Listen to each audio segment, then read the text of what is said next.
Guys जो English होता है वर्बल एबिलिटी सेम ही होता है, उसमें रीडिंग कॉम्प्रीहेंशन वगैरह आते हैं। गाइस टाइम देखते रहना, ऐसा ना हो कि आप एकदम एक ही सेक्शन में पढ़े रहोगे और टाइम चला गया। ये बहुत इंपॉर्टेंट, ठीक है ठीक है। ये मतलब दिमाग खोलकर एग्जाम लिखना, ठीक है। अगर आप कुछ भी आता नहीं हो तो उसको क्वेश्चन को छोड़ देना, बिकॉज नेगेटिव मार्किंग है। Hi guys, welcome back to my YouTube channel. तो आज की वीडियो हम डिस्कस करने वाले एंट्रेंस टेस्ट के बारे में। सारे डाउट्स क्लियर हो जाएंगे इस वीडियो में, ठीक है।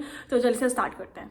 तो गाइस सबसे पहला कॉमन क्वेश्चन जो बहुत सारे लोगों ने पूछा इज लाइक कि सेंटर में होगा एंट्रेंस टेस्ट कि घर बैठे देना है। तो घर बैठे देना है, ठीक है। इट्स ऑनलाइन, ठीक है। पिछली बार हुआ था कि हमें सेंटर जाके देना था, ऑफलाइन था, बट इस बार आपको अपने लैपटॉप से घर बैठे ही टेस्ट देना है, ठीक है। One question, psychology students gets placed and how is the faculty. Faculties are good guys and सारे की प्लेसमेंट्स आती है। मैंने ऑलरेडी पहले वीडियोज में बताया, सारे की प्लेसमेंट्स आती है। आप चूज करते हो, ऐसा कोई कोर्स नहीं जिसकी प्लेसमेंट्स नहीं होती, ठीक है। तो अगर आपका कोर्स बीए है, जैसे बीए मीडिया, बीए साइकोलॉजी, तो English, general knowledge, current affairs और रीजनिंग आएगा। टोटल 120 मार्क्स का आएगा, ठीक है। इसमें डेटा इंटरप्रिटेशन नहीं आएगा। बट अगर आपका कोर्स लाइक इकोनॉमिक्स, मैथ्स वगैरह है, इकोनॉमिक, मैथ्स, स्टैटिस्टिक्स या फिर डेटा आर्टिफिशियल इंटेलिजेंस या डेटा साइंस स्टैटिस्टिक्स है, तो उसमें डेटा इंटरप्रिटेशन आएगा, ठीक है। मैथ्स भी आएगा उसमें, और आपको इकोनॉमिक्स और कंप्यूटर साइंस से क्वेश्चन भी आएंगे, ठीक है। बेसिकली गाइज अगर आपको जानना है कि आपके कोर्स में कौन कौन सा वो सेक्शन आ रहा है, डेटा इंटरप्रिटेशन आ रहा है कि नहीं आ रहा है, जनरल नॉलेज आ रहा है कि नहीं आ रहा है, तो आप जस्ट मेरे व्हाट्सएप चैनल में ज्वाइन कर लो। वहीं पे मैं सारी डिटेल्स डाल रही हूँ, ठीक है। मेरे पास अभी यहाँ पर है, मैं उसका पीडीएफ डाल दूंगी व्हाट्सएप चैनल में, ठीक है। मोस्ट इंपॉर्टेंट थिंग गाइज, हर एक राइट आंसर में आपको 1 मार्क्स मिलेगा, और अगर आपने गलत किया तो 0.25 नेगेटिव मार्किंग होती है, जैसे हर एक एग्जाम में होती है, अगर आप देखो, ठीक है। तो इसके लिए बेस्ट सोल्यूशन बताती हूँ। सबसे पहले आपको जो भी क्वेश्चन आते होंगे वो करते रहना, ठीक है। अगर आपको इसमें कोई भी डाउट है एकदम छोड़ दो, ठीक है, क्योंकि नेगेटिव मार्किंग है ऑफकोर्स। बट अगर आपको एकदम श्योर है कि हाँ इसका आंसर यही होगा, इसका आंसर यही होगा, तो उसको पूरा पहले कर लो। ऐसा नहीं कि एक क्वेश्चन में लगे हो कि इसका क्या आंसर होगा, इसका क्या आंसर, और 10-15-20 मिनट ऐसे ही निकल, बिकॉज इस टाइम बहुत ज्यादा मैटर करता है, ठीक है। टाइम अगर आपको एक्स्ट्रा टाइम तो मिलेगा नहीं ऑफकोर्स, तो मेक श्योर करना है कि आप पूरा एकदम 120 मार्क्स करके आ रहे हो अच्छे से, ठीक है। तो आप पहले जो आता है आपको वो कर लेना, ठीक है ठीक है। उसके बाद जो आपको नहीं आता है उसमें जाके बैठो कि क्या हो सकता है, इसको मतलब ऐसा, इसको क्या कर सकते हैं, इसका क्या होगा। थोड़ा थोड़ा भी अगर आ रहा है तो उसको करते रहो। और अगर कोई क्वेश्चन के लिए आप एकदम श्योर नहीं हो कि मुझे पता ही नहीं है, उसको छोड़ दो, ठीक है। मैं नेगेटिव मार्किंग है, उसको एकदम छोड़ दो, ठीक है। टेस्ट दे रहे हो तो प्लीज बेसिक चीजें इंश्योर करना कि आपने एक बार पहले से आपका वेबकैम जो होता है ना, कैमरा, वो खुला हो अच्छे से, ठीक है। उसके बिना आपका ऑफकोर्स टेस्ट नहीं देने देंगे।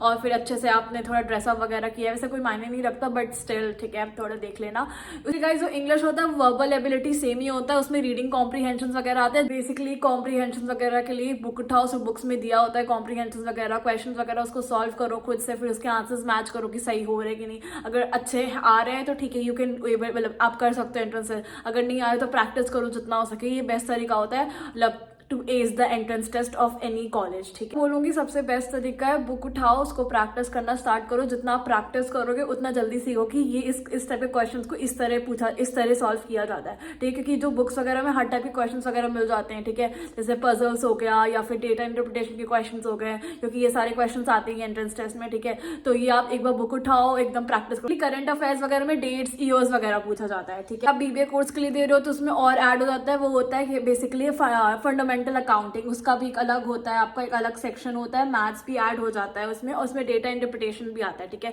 तो हर एक कोर्स के लिए अलग अलग चीजें होती हैं। और बाद मेक श्योर कि आपका इंटरनेट अच्छे से चल रहा है, ठीक है। टेस्ट के बीच में इंटरनेट खराब हो गया तो बहुत दिक्कत हो जाएगी, ठीक है। तो मेक श्योर कि आपका इंटरनेट अच्छे से चल रहा हो, ओके। गाइस टाइम देखते रहना, ऐसा ना हो कि आप एकदम एक ही सेक्शन में पढ़े रहोगे और टाइम चला गया। ये बहुत इंपॉर्टेंट, ठीक है ठीक है। ये मेक श्योर आपको पता है ये सारे सेक्शन आएंगे, पता है आपको इतने नंबर ऑफ क्वेश्चन आएंगे, तो एकदम देख के जल्दी करना। ऐसा नहीं कि एकदम एक क्वेश्चन में आप 10-15 मिनट अपना दिमाग खराब कर रहे हो, ऐसा बिल्कुल नहीं करना है, ठीक है। ये सब होता है गाइस एंट्रेंस में, इतना टेंशन मत लो, बस अच्छे से प्रैक्टिस करो जितना हो सके। बुक्स वगैरह चाहिए, मैंने डिस्क्रिप्शन बॉक्स में डाल दिया है, ठीक है। मैंने सारी जो बुक्स डाली है एकदम उसको देख लेना, उससे प्रैक्टिस कर लो वगैरह एंड ऑल। ये बुक सिर्फ यहीं पे काम आएगी, आपको आगे भी बहुत काम आएगी। मैंने जितने भी प्लेसमेंट्स के एंट्रेंस टेस्ट वगैरह दिए हैं सबके मतलब ये सब कॉमन चीजें आती ही आती, तो उस टाइम भी आपको बहुत ज्यादा हेल्प करेगा, ठीक है। गाइस दैट्स इट, एकदम अच्छे से मतलब दिमाग खोलकर एग्जाम लिखना, ठीक है। अगर आप कुछ भी आता नहीं हो तो उसको क्वेश्चन को छोड़ देना, बिकॉज नेगेटिव मार्किंग है, ठीक है। एकदम अगर आपको पता नहीं है, अगर थोड़ा सा ही पता है कि हाँ ये हो सकता है, ये हो सकता है,